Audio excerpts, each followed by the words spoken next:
Xi Jinping will be absent from that as well as going into the G20. We'll be watching that as well. What's the dynamic that is most interesting to you and the issues that kind of top the agenda for you for ASEAN?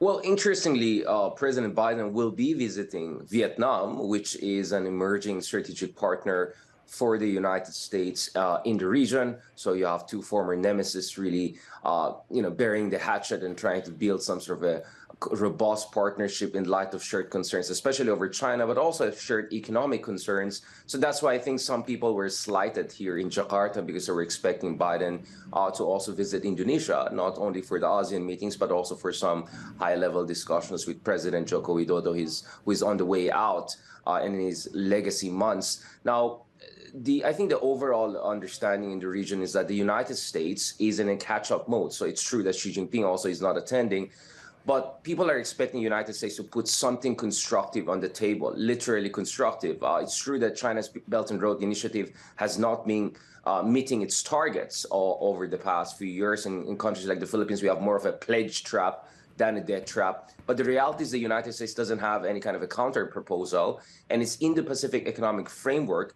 To be honest, it's very ASEAN-like, a lot of symbolism, not much substance. So we're hoping for the United States, whether it's Kamala Harris or top American officials in the coming months, to give more concrete details on how the Indo-Pacific Economic Framework is going to move forward. As far as ASEAN itself is concerned, it has a number of crises in its own backyard, from the festering civil war in Myanmar, which is now raising discussions about potential expulsion, full expulsion of the junta from the regional body, to new members like East Timor, not to mention, of course, the South China Sea dispute, which is a big issue for the Philippines, Malaysia, and Vietnam. And President Marcos Jr. is going to be in town, is going to push hard for the centrality of that issue in the regional discussions.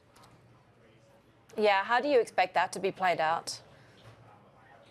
Well, I think Indonesia is responding to this on two levels. On one hand, it is at least claiming that there has been some sort of breakthrough in the negotiations of the Code of Conduct, a legally binding Code of Conduct in the South China Sea.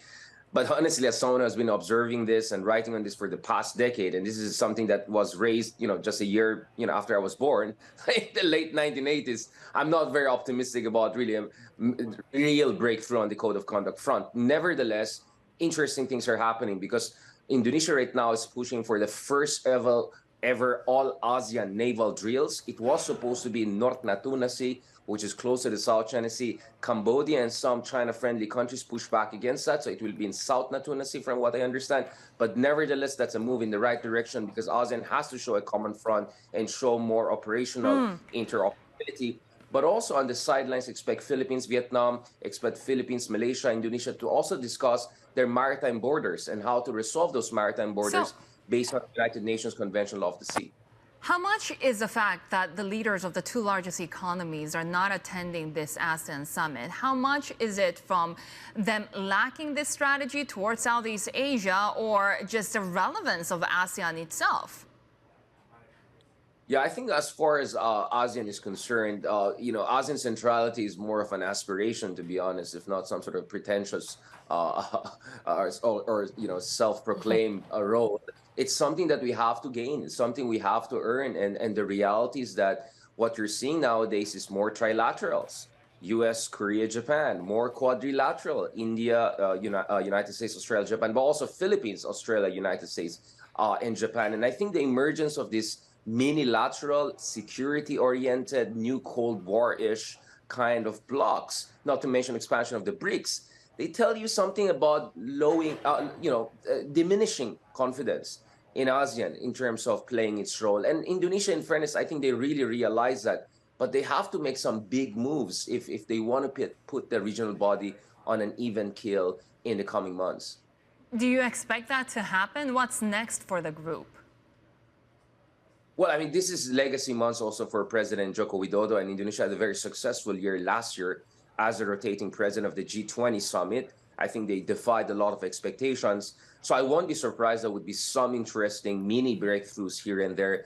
But I think the increasing reality is that ASEAN 10, as 10 members, you cannot really get much out of that if they're going to continue to operate based on unanimity, not really consensus, but unanimity. That's how they operate on very sensitive issues, whether Myanmar, South China Sea, and so on and so forth.